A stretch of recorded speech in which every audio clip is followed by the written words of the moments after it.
I remember the moment back in the 1990s when I first learned about global warming. I'd heard about the danger of nuclear winter, but never global warming. One Sunday at church, I preached about environmental stewardship, and I lived in a college town, and we had a lot of students, and a student came up to me, and she said, "I noticed you didn't mention global warming." I said, "I never heard of it." She sent me a link, and that link took me online to a little video of the Arctic ice sheet shrinking, and I couldn't unsee what I saw. I became more and more knowledgeable about global warming, climate change, and eventually became something of an environmental activist, doing all I can to help people understand and respond. But I know that whenever I talk about global warming or global climate change, I'm working against two things. First, catastrophe bias. Our brains are wired to set a baseline of normalcy and assume what feels normal has always been and will always remain. As a result, we minimize threats and are vulnerable to disasters if they develop slowly. Global warming and climate change is perfectly designed for our catastrophe bias to dismiss. But that's not all. We also face cash bias. Our brains are wired to see within the framework of our economy, and we see what helps us make money. It's very hard to see anything that interferes with our way of making money. I can't help but think of one of Jesus' most confrontational sayings from Luke 16. He said, "No slave can serve two masters, for a slave will either hate the one and love the other, or be devoted to the one and despise the other. You cannot serve God and wealth." Basically, Jesus is saying, living in an economy where slavery was the norm in the Roman Empire, something that everybody would understand. If you have two different people ordering you around, you're going to figure out which one you love and which one you love less or hate. And then Jesus says, listen, if you love money, you will hate God. And if you love God, you will hate money. Now, when I think of the power of money through cash bias, it actually makes me hate money for how it blinds us to so much of reality. And suddenly Jesus' words don't seem extreme, they make perfect sense. We do not see everything, so we do not know everything. We do not even know how much we do not know. Nor do we know how much of what we know is actually impartial, distorted, or false. That is why we seek to open our eyes, to encounter the world afresh, in humility and in silent wonder, to learn to see.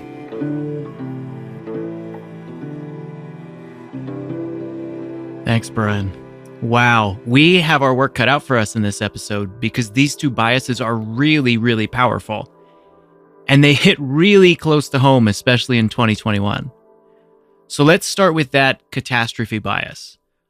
Our brains are wired to set a baseline of normalcy and assume what feels normal has always been and will always remain.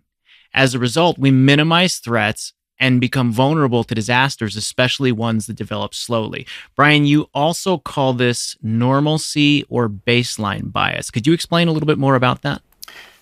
Sure. So our brains are wired for efficiency, and we like to assume that what it seems normal will always be. In the last couple of years, we had a lot of political turmoil, and we thought, well, this could never lead to violence. This could never lead to an attempt to overthrow an election. And then on January 6th, it did.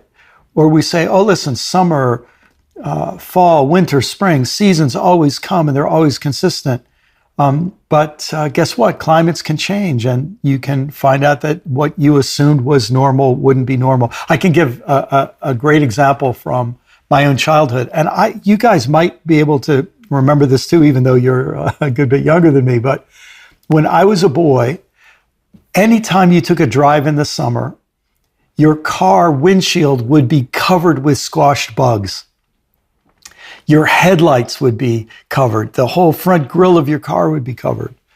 And for a lot of people today, they have never, ever seen that, because in my lifetime, there's been this thing called the Great Global Insect Die-Off. And somewhere estimates between 30 and 60% and more of insects just have disappeared. And so, but for somebody who grows up today, this level of insects is normal. And if they decline even more, the next generation will assume that's normal. And so things that change over a certain span of time, we miss. That leads us vulnerable to catastrophe bias. You may have heard the saying, a cat that sits on a hot stove will never sit on a hot stove again, but they will never sit on a cold stove either.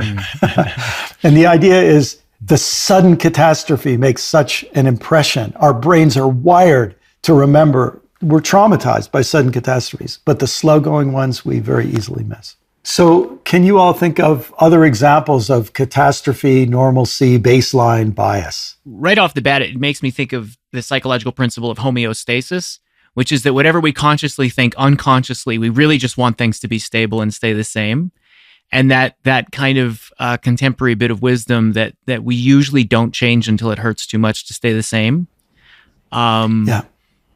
And it is extraordinary to me the lengths we'll go to ignore pain and frustration as long as it's not too loud. And it's so hard, to not think about that in context of the quarantine, right? We've all just lived through this experience where I remember kind of joking with a friend. And I adopted my cat 3 days before we went into lockdown. And I remember joking with a friend, "Oh, this is great. He'll keep me company during the long, cold months of the lockdown," as a joke.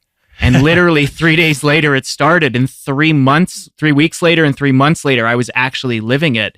And it made me aware how completely I was tuned out to the reality that was happening around me and the impending situation, right? We were hearing the news stories and everything. It just wasn't real to me. Yes, this couldn't happen. Yeah. That makes me think of the other, I can't say that it started last year, but sort of flared up again, at least came into people's consciousness. It's just the killing of so many Black bodies by police.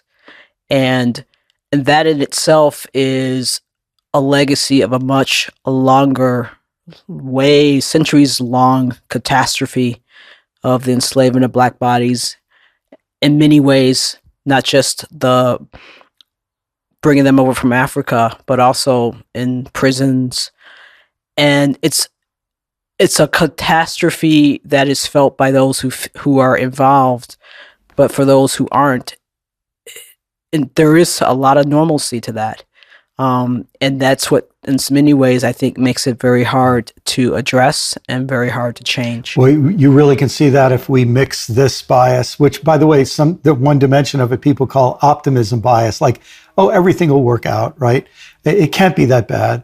But you mix that with the comfort and complacency bias we talked about in the last episode, and you can imagine for a whole lot of people who aren't touched by police brutality, they just say, oh, this is just the normal baseline. And then it becomes part of just the way things are for them. Not so easy for people who are suffering from it. This makes you think, too, about how a catastrophe is so much bigger than just one person's experience, right? And how that desire for my own stability, I mean, it tips into comfort bias too, but my own sense of stability. Let me not think about systems where white supremacy rules the roost, because this is going to, it's just too big for me to think about. And I'm just one person. And whether it's systems of injustice, climate change, that they all feel so big, and my participation feels so minute to actually shift the course of these huge avalanches, of some going back centuries and some going back longer than that. I think I'm at the limits of my own ability to even express. Just I can feel it in my body. Just the catastrophe bias, just the overwhelm that can take place, and how to hold that without tipping over into going back to comfort or trying to minimize catastrophe. Like, well, it'll end eventually. So that's other people's work. Yeah. I don't know if that's making any sense, but I can feel the overwhelm even in just trying to express and articulate how it makes me feel to have this discussion. Well, Paul, when you talk about how you can't even express it, I think that's a sign we're tapping into a bias because our brains work to take catastrophes seriously, and they don't work. They're just not set up for these long-term. Well, maybe parts of our brains are set up, but our bodies aren't set up, right? And then when our brains start to take seriously how terrible climate change could be, or the fact that I'm eating 400 calories more per day than I really need, where is that going to lead? Or the fact that, I'm smoking cigarettes and I'm young and that'll never be a problem, right? The time frame,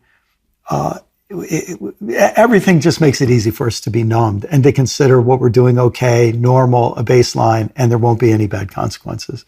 This to me is one of the great values of contemplative practice, because to the degree that we do slow down and we do, in a sense, open our minds to the things that aren't obvious, and especially if we know that a bias like this exists, it can become a place that part of our examine is, what are the little things that are happening that could become big things? And yeah, that's one of the great values of having a spiritual practice. I appreciate you saying that, Brian, because it leads me to think about how contemplative practice can also create more space in us to hold sadness and grief. Yes. And I feel like we can't, I would love to hear everyone else's thoughts on this. I feel like we can't really open our eyes to the magnitude of what's going on if we don't have a space to hold just the profound sense of loss and sadness that comes with it. Yeah, I would add, and it's related, that contemplative practice also helps us know that we're not alone. And I think one of the reasons why it's so difficult to get to even try to begin to think of how I, as an individual, might address a catastrophe is because it isn't I as an individual who can address a catastrophe. Yes. And in contemplation, we learn that the oneness that we are is a oneness of wholeness of a whole body of the earth and God. And that's where we rely on and we allow God to work through us. And then if we can do that, then we can take, whatever our next step is and what is ours to do. But when we just come at it as if I have to take care of this all by myself, so I'm just going to shut down, then that's, I think, when we've really, really fall prey to the catastrophe bias. That's beautiful. And I think that speaks right to the heart of me. I think I have that as a complex in some ways where I feel like it's up to me. I can get into that like savior complex.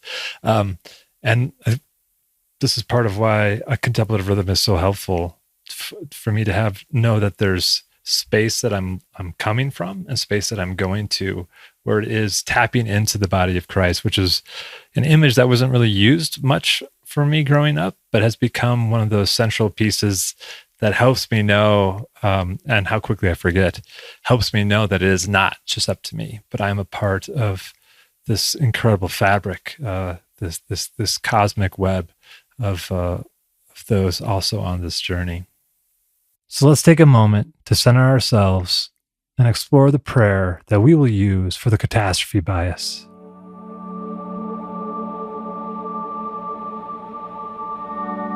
Holy light who illumines what is real, help me to see danger that is all the more threatening because it unfolds gradually. And likewise, help me to see possibility that is easily missed because it emerges slowly and subtly. Grant me, I pray, the long view.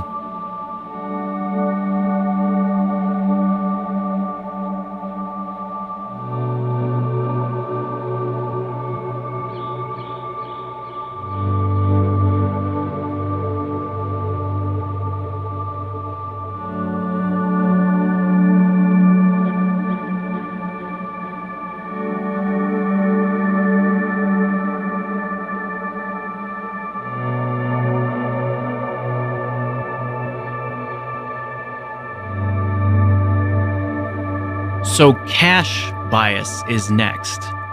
Our brains are wired to see within the framework of our economy, and we see what helps us make money.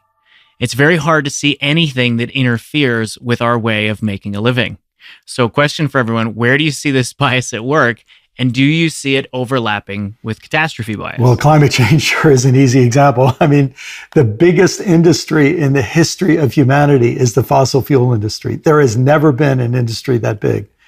And so we just can't even imagine the world going on without it. And I guess, so that just feeds in then with catastrophe bias.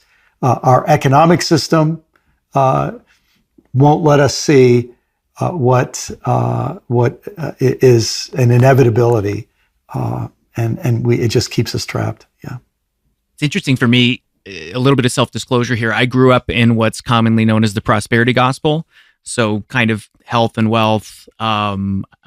Met a lot of big famous celebrity pastors who lived in mansions, and my own pastor lived in a mansion, raised Arabian horses, and we knew people that had private jets and whatnot. And that was a big part of our normal. It was the sign of God's blessing, was that you were super duper rich.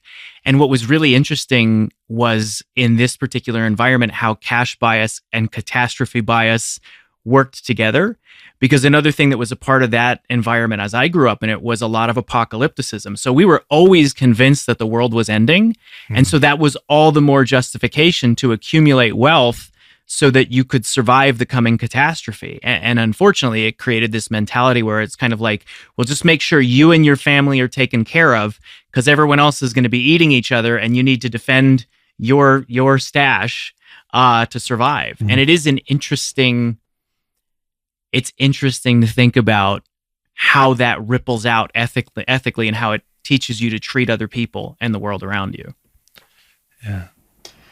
My goodness. Now I'm thinking just what a miracle it is you survived and you're still here with us. Well, yeah, there might be an alternate universe where I'm a billionaire preacher. So.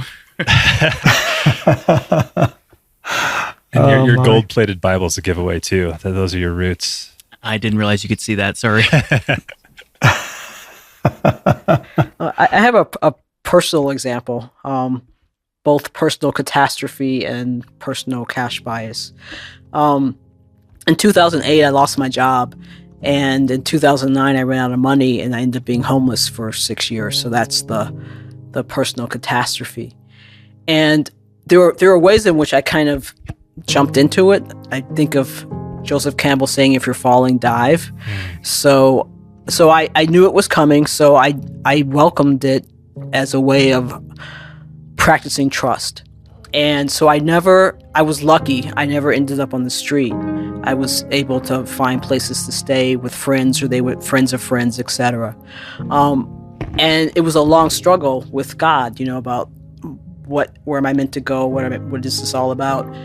But I also, even as I learned to become more simple and to be less attached to money, I was still attached to money. Mm-hmm. And the story that I think most exemplifies that is, I was still working as a spiritual director, and before then I didn't get paid, but I needed money, so I got paid. And I had one directee who had an autoimmune disease, and we were scheduled to meet that day, and I could tell I was coming down with a cold, and so I had to try to make a decision of, I really need this money. And I couldn't make the decision. And so I knew I wasn't supposed to see her, but I couldn't make myself do that. So what I did was I called her and told her I had a cold. So just let me know if we don't want to meet. So I put it on her to do the decision that I couldn't make because I knew I needed the money. Mm-hmm. Wow. Learning how to see will continue in a moment.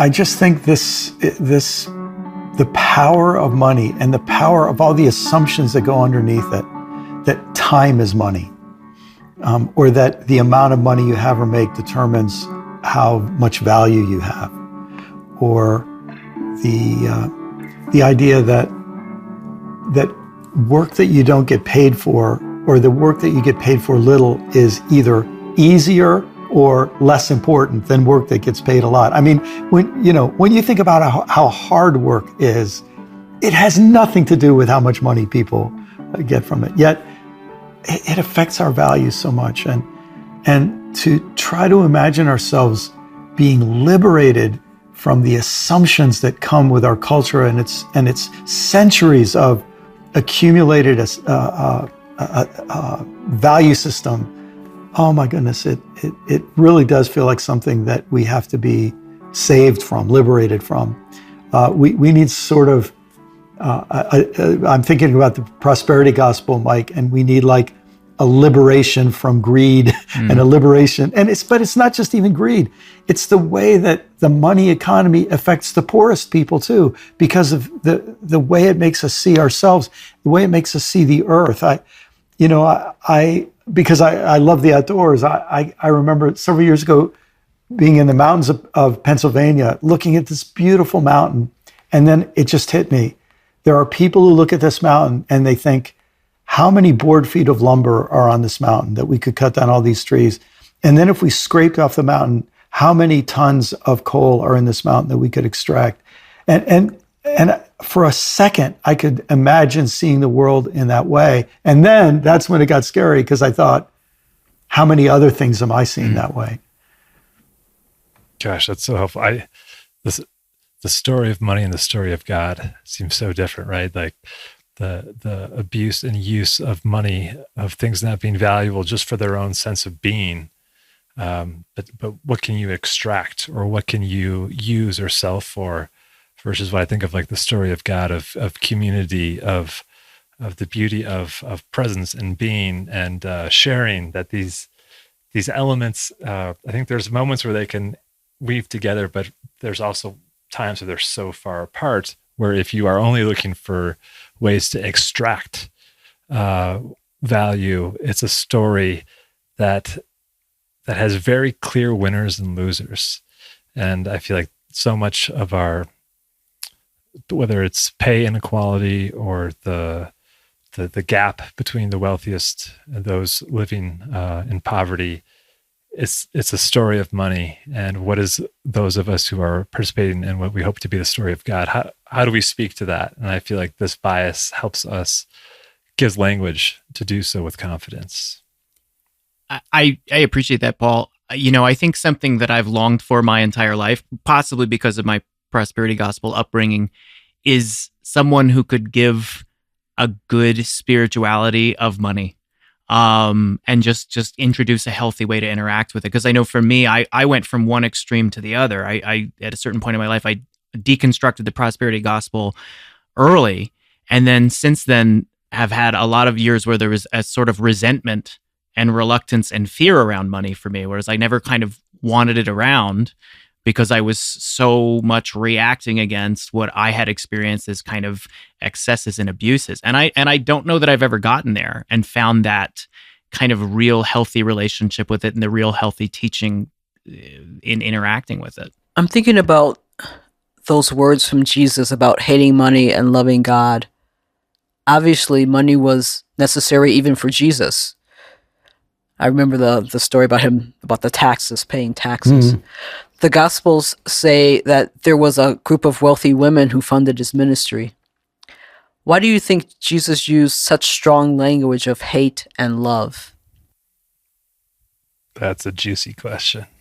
I'll just say there's something growing older where it just takes decades to see how powerful money is. And also, when I was a young man and newly married, my wife and I had 4 kids right away. So my primary focus was, how can I get enough money to keep my kids fed and with shoes and all the rest, right? So there's a sense, at least in my life when I was young, I just was always in need of money. I didn't have time much to philosophize about it. But you get older and you're not in that mode anymore, and you start seeing the power of money in politics. I've heard different numbers from 8 to 23 families own as much wealth as half the people in the world. And when you let that sink in, you don't just think of the money, but you think of the power. How many politicians can those powerful families buy? How many hours of commercial time can they buy for the politicians that they want to support, who will help them make even more money and not care about the poor, right? Suddenly you realize that accumulation of money in politics. And then you think, and in religion, any of us who've ever been pastors know, your 5 wealthiest donors in your congregation, if you preach the sermon that maybe is the one they really need to hear, you're the next day having to lay off some of your staff or maybe having to look for another job yourself. So, you get older, you live long enough, and you just realize, money's power goes so far. And yet you realize why people don't want to talk about it. It's because it's so powerful. Yeah, and that attached. Go ahead, Mike. Sorry. That was me, but go ahead, Paul. I got the camera. I was just thinking about the attachment to money as like the being attached to money as the outcome, or your sense of well-being, or your blessedness or belovedness. How much that shapes your interactions, and if the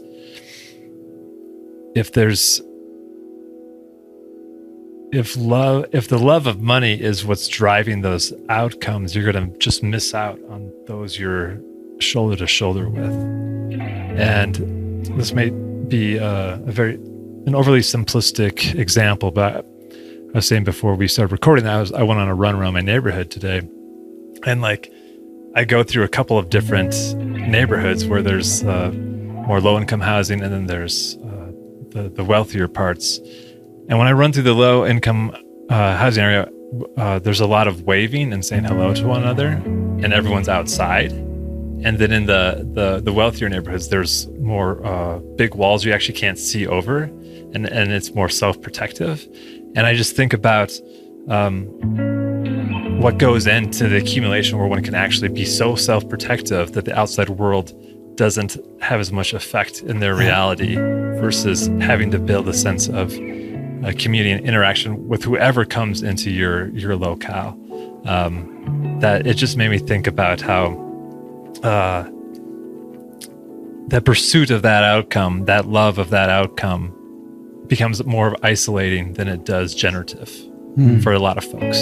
Not everyone, but I think that, to me, that's part of that, why that language is so strong, because it's much harder to have that generative approach as you have to protect more and more what you've accumulated in your own storehouse. In the example that comes to me, I'm going to use the word attachment to money instead of love of money, because I think of two things. One, I graduated from Columbia Law School in 1988, and this was the time when Wall Street, this is right before one of those Wall Street crashes in 1989. And everyone was telling us in law school, go to a law firm, go make money. And it was the beginning of people getting out of law school and making triple digits, like over $100,000 a year. And they would spend their whole lives inside the law firm. And there was one law firm that had cots for their associates to sleep on. And I remember just talking to friends about, I'm going to do this now, make this money now, so that later I can pay off my loans and later I can do what I want. Mm-hmm. Some of them did, some of them didn't.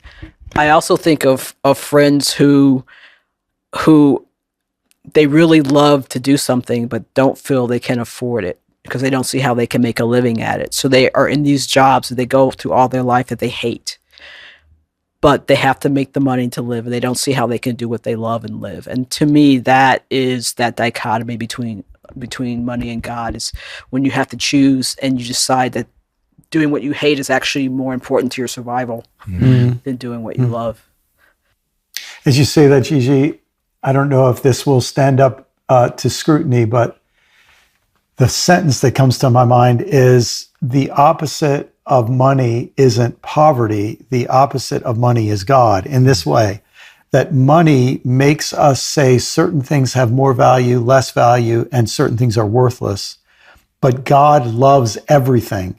And God's love for everything gives it its inherent value. And that's where money distorts our way of seeing value, and to love God liberates our way of seeing value. So I don't know, but that as you said that, it just sort of popped into my mind that maybe that's why Jesus uses that kind of strong language. You could say that to God, everyone and everything is priceless. That's great. Well said. That's great. I appreciate the complexity that you introduced in those comments too, Gigi, because I'm like thinking about this thing of hating money, and like, well, maybe you need to let go of something so that you can then pick it up again later and have a better relationship with it. So I think about the Buddha or Francis who walked away from everything. But I also realized that they both walked away from wealth, so there were no debtors chasing them, right? They had the privilege to walk away, and that's not the reality for everyone. That's such a great point. I'm wondering, as we think to put a practical twist on this, and I think some of the stories certainly speak to that. But for you all, what are some of the strategies for overcoming the cash bias that you could share? Well, one of them is that we would all give some money to Mike for his new ministry, because he needs a jet and A Bentley. But seriously, I do think that's one of the values of the old biblical practice of tithing, the sense that we give. We understand that giving is as much a part of life as earning and saving. This is where we take an offering. You've got the inborn instinct for it. Yeah, I give, so far I've given all my stimulus checks away because I don't really need them. And I'm remembering I took a 2-year program where we looked at the 5 major religions, and I sort of took a deep dive into Jewish practices. And this idea, we could take a 21st century idea of gleaning, where farmers would have their harvest, and if anything was left, it was those who needed the food could come and pick it up. And so I remember looking and thinking about what would be a way of doing that for myself. And this was when pre-COVID, when I would ride public transportation, and I was just like, let $1 just fall out of my pocket and leave it on the seat for someone to come and pick it up, you know. It's beautiful. That's beautiful. I have a friend in town named Chuck who lives in voluntary poverty. And part of what he does, because I have all these questions for him, like, how do you live this kind of, he rides this old bike everywhere. He dumpster dives for food. He works, but all the money he gets either gives away or he puts it into retirement, so that once he gets to retirement age, he can give it all away tax free. His house is always unlocked, so anyone can come stay there. Just lives a very beautiful, radical life. And he said he learned from Dorothy Day, who talked about just making 1% changes in the right direction. It's never these major things where it's like all of a sudden he went from, a wealthy banker to living in this Christ-like way or Franciscan way, but that he would make these 1% changes in the right direction. And then over the course of his life, he became who he is. And that's something that our family has tried to do. I feel very far away from his example, but it's been such a helpful model of not trying to make a leap into perceived sainthood, but to just own where I'm at right now and keep taking these steps in the right direction. And I love that gleaning, Gigi. I'm going to have to tip my hat to you as I try that practice. Here's our prayer for overcoming or asking for help to overcome this cash bias. Beloved one who loves me, help me to hate money in comparison with you. And help me see in the love of money the hidden root of all kinds of evil, so that I may see and cherish what has true value, freely giving what I cannot keep, to gain what I cannot lose.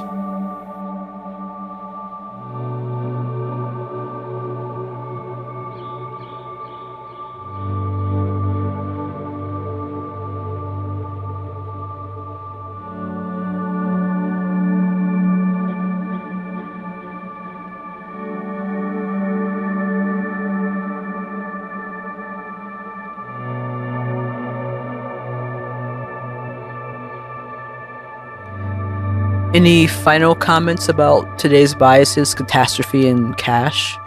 How do you feel in your hearts and bodies after this conversation? I have to say, just from having the chance to talk about these with the three of you, I feel like, wow, we just created a little space where we carved out some freedom from these biases. And yeah, I just feel, so protected almost by safe space to talk about these things. And to piggyback on that, I think there's also a sense of permission in some ways, permission to take a little step to go against one of these biases, even just an experiment to try it out. Yeah, I think it's Richard Foster who has a line about to conform to a sick society is to indeed make oneself sick. And this seemed like a healthy dose of stepping away from that and having countercultural, against the grain conversation of what it could be to what would that look like if we were to live in different directions. Yeah, I appreciate it so much. Catastrophe and Cash shaped so much of my upbringing, and to be able to hold this space with all of you and learn from all your insight is very helpful and also empowering, because they're so big it can feel overwhelming, and I leave this conversation feeling a little bit less helpless. So thank you. Well, let's take a few deep breaths now, and through prayer, strengthen our desire to see what is true and real and there, but hidden to us by our own biases. We'll speak a line of the prayer so that you can then repeat it, and then we'll have a few moments after the prayer for you to simply hold the desire to see.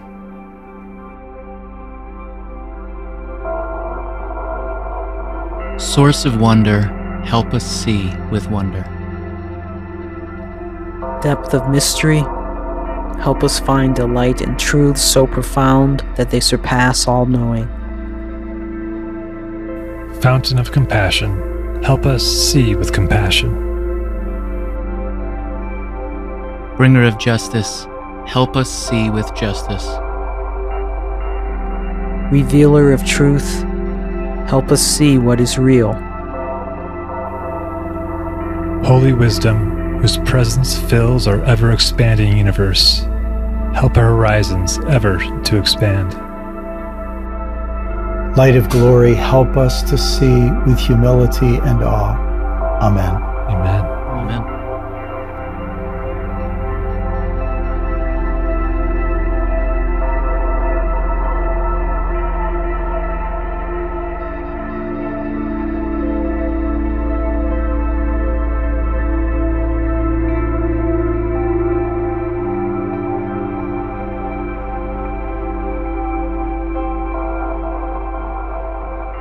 Thanks so much for joining us in this important time of prayer. If you'd like to engage with these prayers or intentions even more, they're available on a sister podcast called Practices for Learning How to See.